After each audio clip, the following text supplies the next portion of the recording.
إن أعجبك الفيديو لا تنسى الإعجاب والاشتراك في القناة. صباح النور حسام، صباحكم سعيد مشاهدينا، أهلا بكم معنا في صباح الأخبار. تمام 8 صباحا مشاهدينا، اسعد الله صباحكم واوقاتكم. اهلا بكم الى صباح الاخبار على قناتكم ميديان تي في بطنجه. اهلا بكم الى هذه الفتره الاخباريه الصباحيه المنوعه التي تتضمن فقرات ومواضيع ومواد اخباريه نستهلها بنشره مفصله لاهم واخر الاخبار رفقه كلثوم البارز. اليوم المغاربه يحيون الذكرى ال45 للمسيره الخضراء المظفره، والتي تعد من المحطات المهمه في مسلسل استكمال الاستقلال الوطني وتحقيق الوحده الترابيه للمملكة. وبهذه المناسبة يوجه الملك محمد السادس خطابا إلى الشعب اليوم عند 9 مساء، وسيبث على أمواج الإذاعة والشاشة التلفزية. إلى أقوال الصحف بعد ذلك وأهم ما ورد من عناوين ومواضيع في الصحف الصادرة هذا الصباح، مع سحر بن سيمان صحيفة ذا جارديان البريطانية تتوقف اليوم عند الشأن الأمريكي ونتائج الرئاسيات التي دفعت الرئيس ترامب بأن يلجأ إلى المحكمة العليا. أما صحيفة بيان اليوم فعنونت الصحراء مغربية قطب اجتذاب عالمي، وذلك بمناسبة الاحتفال بالذكرى ال45 للمسيرة الخضراء المظفرة. ثم نمر إلى عالم الاقتصاد، أبرز ما ميز الساحتين المحلية والدولية رفقة أنور الكحل في افتتاحية أخبار اليوم تأجيل الاجتماع السنوي للبنك الدولي وصندوق النقد الدولي الذي كان مقررا في شهر أكتوبر من عام 2021 تم تأجيله إلى عام 2022. في صباح الأخبار أيضا وقفة مع عالم الرياضة وأجواء الإثارة والتشويق، أهم الأخبار الرياضية مغربيا أفريقيا ودوليا. البارز محليا اليوم إعلان الناخب الوطني إعلان اللاعبين لخوض مباراتين مزدوجتين أمام منتخب أفريقيا الوسطى، وأخبار رياضية أخرى متفرقة يوافينا بها لاحقا الزميل فيصل زكي. إذن مشاهدينا إلى أولى فقرات صباح الأخبار مع نشرة الأخبار وكلثوم. نشرة الثامنة، هذه أبرز عناوينها. في بوزنيقة طرفا الحوار الليبي يعقدان جلسة تشاورية لإنجاح الحوار السياسي الليبي المرتقب عقده في تونس. وفي السباق الرئاسي الأمريكي وفي انتظار كلمة الفصل باكتمال الفرز والنتائج النهائية، المرشح الجمهوري دونالد ترامب متمسك بالفوز، فيما أعلن المرشح الديمقراطي جو بايدن عن ثقته من دخول البيت الأبيض قريبا. وفي الولايات المتحدة كذلك حصيلة قياسية جديدة لعدد الإصابات بفيروس كورونا، 120 ألف حالة خلال 24 ساعة.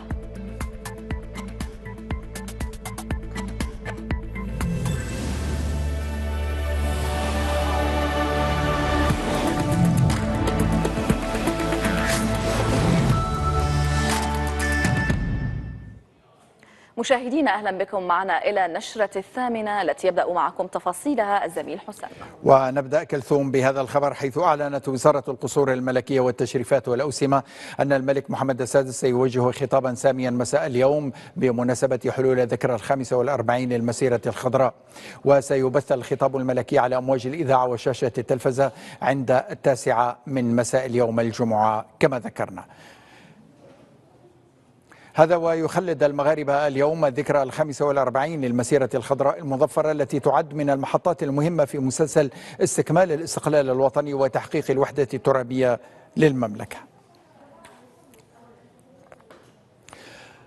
في موضوع آخر، بعث الملك محمد السادس برقية لرئيس الجمهورية الجزائرية الديمقراطية الشعبية عبد المجيد تيبون دعا له فيها بالشفاء العاجل إثر إصابته بفيروس كورونا. وفي البرقية أعرب الملك محمد السادس للرئيس الجزائري عن متمنياته بالشفاء العاجل واستعادته لكامل صحته وعافيته، وأن يجنبه المولى عز وجل كل مكروه.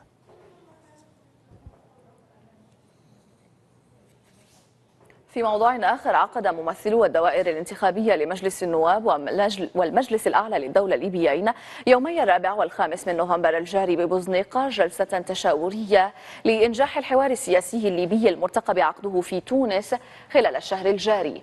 هذا وقال وزير الخارجية المغربي ناصر بوريطة في ختام جلسة التشاور إن الحوار الليبي يشكل أداة أساسية لحل الأزمة، مؤكدا أن ليبيا انتقلت من الأزمة إلى الأمل، حيث يسود تفاؤل كبير عند الليبيين، ولدى المجتمع الدولي بخصوص انتهاء الأزمة في هذا البلد المغاربي. كما جدد بوريطة التأكيد على أن المغرب لا يملك أي مبادرة خاصة به للأزمة الليبية. هذا وتأتي الجلسة التشاورية بعد جولتين من مفاوضات واجتماعات مطولة جمعت ممثلين عن المجلس الأعلى للدولة والبرلمان الليبي في مدينة بوزنيقة، وهمت توزيع 7 مناصب سيادية في البلاد. الحوار الليبي هو واحد الأداة الأساسية، لأن من البداية المقاربة ديالو كانت مقاربة مختلفة، مقاربة يتملكها الليبيون 100%. هم من يقرر التاريخ، هم من يقرر المكان، هم من يقرر جدول الأعمال، هم من يقرر تدبير الجلسات، وهم من يقرر المخرجات، وهم من يقرر في كل شيء.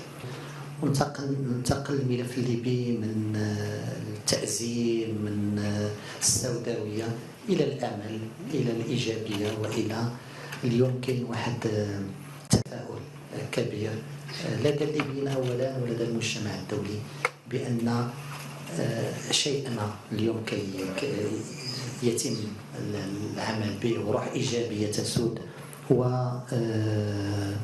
هذه الدينامية إن شاء الله يمكن لها تستمر إلى أن تعطي نتائج، وأن تعود ليبيا إلى استقرارها، أن تعود ليبيا إلى والليبي يعيش في طمأنينة ويعيش في بلده ويعيش بنفس يعني بنفس الحقوق وبنفس الواجبات، شرقا غربا جنوبا إن شاء الله. كما قلت أكثر من مرة، المغرب ليس له أي مبادرة في الملف الليبي، المغرب ليس له أي تصور حول حل الأزمة الليبية. وقد أكد البيان الختامي للجولة التشاورية التي اختتمت في مدينة بوزنيقة على أهمية الحوار السياسي للوصول إلى حل للأزمة الليبية. وخلال هذا اللقاء تمت مناقشة جملة من الأمور، من أهمها: 1. كيفية إدارة الحوار السياسي الليبي باعتباره ملكية ليبية خالصة. 2. الاتفاق على آليات اتخاذ القرار بالحوار السياسي. 3. المعايير القانونية والمهنية لاختيار الشخصيات التي تتولى المناصب العليا بالسلطة التنفيذية. 4. أولويات عمل السلطة التنفيذية في المرحلة التمهيدية. ويعرب المشاركون في هذا اللقاء عن خالص تقديرهم وشكرهم لصاحب الجلالة الملك محمد السادس والسلطات بالمملكة المغربية الشقيقة على حسن الضيافة وما تبذله من جهود خيرة لمساعدة الليبيين على تجاوز هذه المرحلة العصيبة التي يمر بها الوطن. إلى ملف السباق الرئاسي الأمريكي الآن.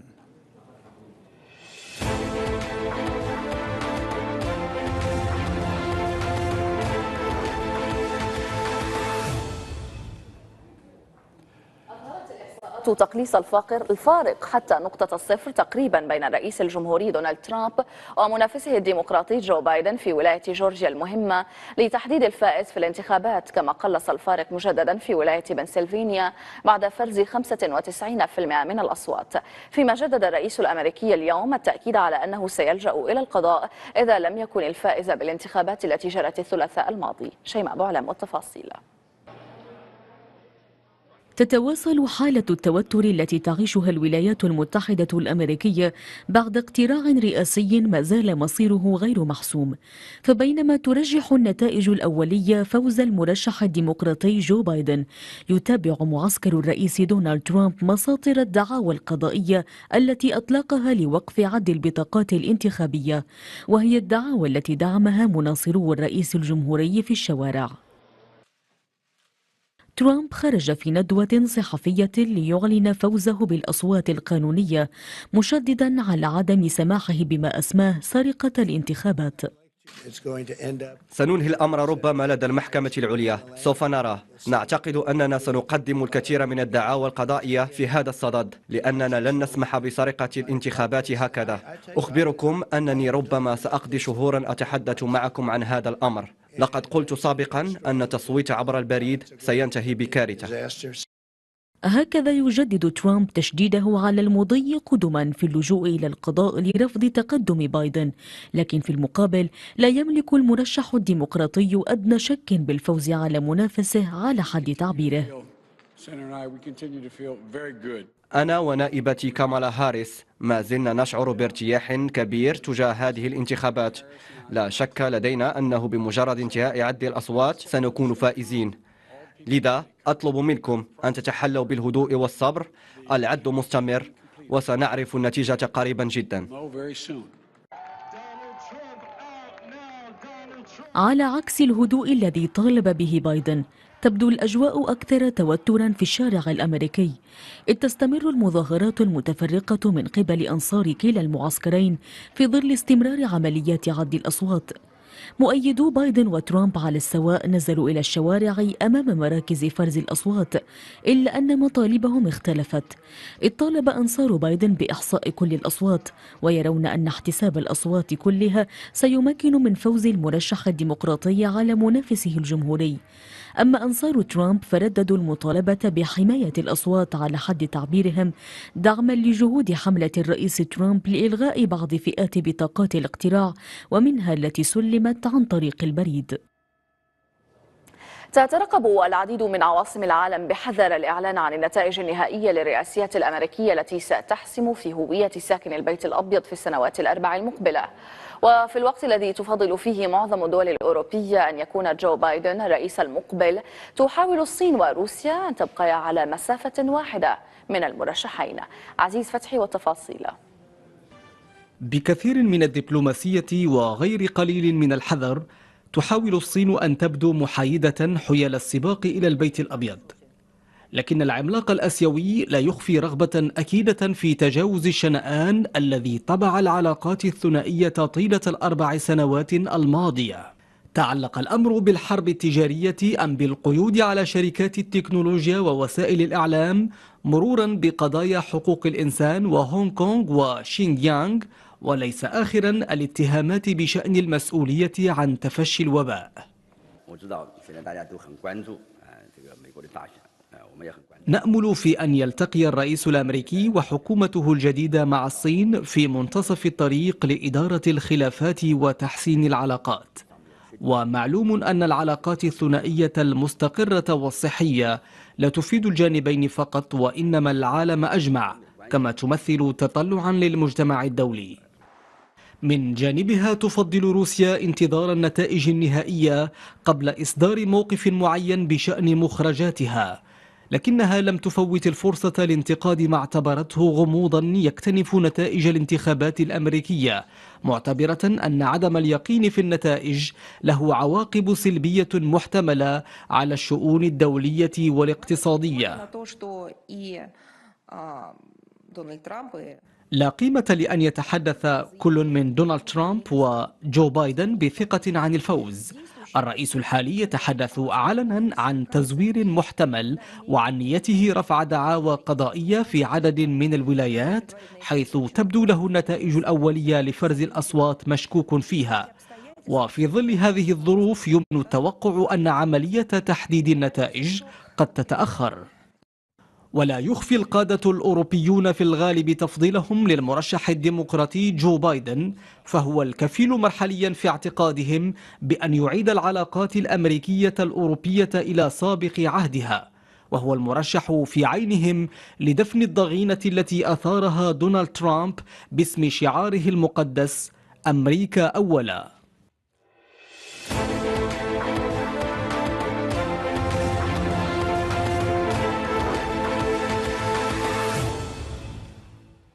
وفي الوقت الذي لا تزال فيه الولايات المتحدة تنتظر نتيجة الانتخابات الرئاسية، تم تسجيل أزيد من 120 ألف إصابة جديدة بفيروس كورونا خلال 24 ساعة، وذلك في حصيلة يومية قياسية. ولليوم الثالث على التوالي تتخطى الولايات المتحدة حصيلة 1000 حالة وفاة بالوباء التاجي. وجرت الانتخابات الرئاسية في الولايات المتحدة، الدولة الأكثر تضررا من الجائحة في العالم، جرت على وقع الوباء الذي أرخى بتداعياته على الحملة الانتخابية وعلى عمليات التصويت وفرز الأصوات. ودفعت الجائحة عشرات الملايين من الناخبين إلى التصويت المبكر سواء عبر البريد أم حضوريا، وذلك لتجنب طوابير الانتظار في يوم التصويت. وفي القارة الأوروبية تشهد كل من فرنسا وإسبانيا تزايدا في عدد الإصابات اليومية بفيروس كورونا مع ارتفاع في أعداد الحالات الحرجة. وتعيش أقسام الإنعاش في البلدين حالة من الاستنفار لمواجهة الموجة الثانية لوباء كورونا في ظل تخوفات من تفاقم الوضعية الوبائية خلال الأسابيع القادمة. نوفل خميشي والتفاصيل. أقسام الإنعاش في المستشفيات الإسبانية في حالة تأهب واستعداد للأسوأ. الموجة الثانية لفيروس كورونا أعادت البلاد إلى أجواء ذروة الوباء قبل أشهر. في هذا القسم في أحد مستشفيات برشلونة فريق طبي يضع اللمسات الأخيرة قبل تثبيت أجهزة تنفس للمصابين بكورونا. نحس بتعب كبير، وأحيانا نجد أن عدد الأطر الطبية لا يكفي، وإذا استمرت عدد الحالات في الارتفاع فسنكون في وضع صعب. نحتاج إلى مزيد من الموارد. إنقاذ أرواح المصابين في السن المتقدمة أولوية هذا الطاقم الطبي في ظل تحديات كثيرة يواجهها العاملون في هذا المستشفى. لم نتعافى من الموجة الأولى، ونعلم أن أمامنا 5 أو 6 أشهر صعبة، لأن الشتاء قادم والفيروس ينتقل بشكل كبير في هذه الظروف. في فرنسا لا يبدو الوضع مختلفا، الوضع الوبائي يزداد تعقيدا. الحالات الحرجة الوافدة على أقسام الإنعاش في تزايد مستمر. السلطات الصحية في هذا البلد اتخذت تدابير كثيرة، لكن الفيروس يواصل انتشاره بسرعة كبيرة. سجلت 994 حالة حرجة في التلفزية. إلى أقوال الصحف بعد ذلك وأهم ما ورد من عناوين ومواضيع في الصحف الصادرة هذا الصباح مع سحر بن سيمان. صحيفة ذا جارديان البريطانية تتوقف اليوم عند الشأن الأمريكي ونتائج الرئاسيات التي دفعت الرئيس ترامب بأن يلجأ إلى المحكمة العليا. أما صحيفة بيان اليوم فعنونت الصحراء مغربية قطب اجتذاب عالمي، وذلك بمناسبة الاحتفال بالذكرى 45 للمسيرة الخضراء المظفرة. ثم نمر إلى عالم الاقتصاد. أبرز ما ميز الساحتين المحلية والدولية رفقة أنور الكحل في افتتاحية أخبار اليوم تأجيل الاجتماع السنوي للبنك الدولي وصندوق النقد الدولي الذي كان مقررا في شهر أكتوبر من عام 2021 تم تأجيله إلى عام 2022. في صباح الأخبار أيضا وقفة مع عالم الرياضة وأجواء الإثارة والتشويق. أهم الأخبار الرياضية مغربيا أفريقيا ودوليا. البارز محليا اليوم إعلان الناخب الوطني إعلان اللاعبين لخوض مباراتين مزدوجتين أمام منتخب أفريقيا الوسطى. وأخبار رياضية أخرى متفرقة يوافينا بها لاحقا الزميل فيصل زكي. إذن مشاهدينا إلى أولى فقرات صباح الأخبار مع نشرة الأخبار وكلكم. نشرة والثامنة هذه أبرز عناوينها. في بوزنيقة طرفا الحوار الليبي يعقدان جلسة تشاورية لإنجاح الحوار السياسي الليبي المرتقب عقده في تونس. وفي السباق الرئاسي الأمريكي وفي انتظار كلمة الفصل باكتمال الفرز والنتائج النهائية، المرشح الجمهوري دونالد ترامب متمسك بالفوز، فيما أعلن المرشح الديمقراطي جو بايدن عن ثقته من دخول البيت الأبيض قريبا. وفي الولايات المتحدة كذلك حصيلة قياسية جديدة لعدد الإصابات بفيروس كورونا، 120 ألف حالة خلال 24 ساعة.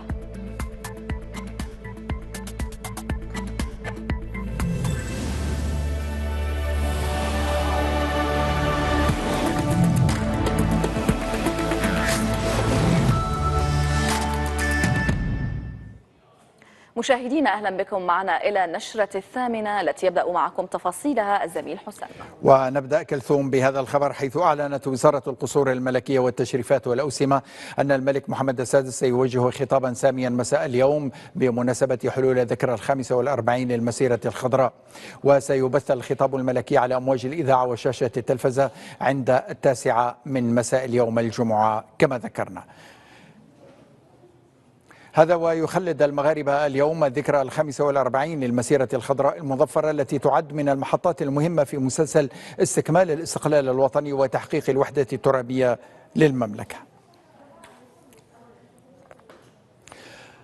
في موضوع آخر، بعث الملك محمد السادس برقية لرئيس الجمهورية الجزائرية الديمقراطية الشعبية عبد المجيد تبون دعا له فيها بالشفاء العاجل إثر إصابته بفيروس كورونا. وفي البرقية أعرب الملك محمد السادس للرئيس الجزائري له عن متمنياته بالشفاء العاجل واستعادته لكامل صحته وعافيته، وأن يجنبه المولى عز وجل كل مكروه.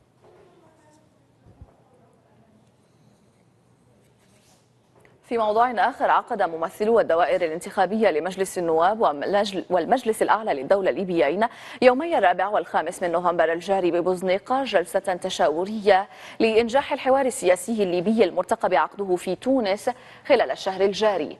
هذا وقال وزير الخارجية المغربي ناصر بوريطة في ختام جلسة التشاور إن الحوار الليبي يشكل أداة أساسية لحل الأزمة، مؤكدا أن ليبيا انتقلت من الأزمة إلى الأمل، حيث يسود تفاؤل كبير عند الليبيين ولدى المجتمع الدولي بخصوص انتهاء الأزمة في هذا البلد المغاربي.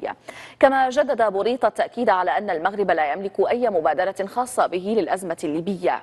هذا وتأتي الجلسة التشاورية بعد جولتين من مفاوضات واجتماعات مطولة جمعت ممثلين عن المجلس الأعلى للدولة والبرلمان الليبي في مدينة بوزنيقة، وهمت توزيع 7 مناصب سيادية.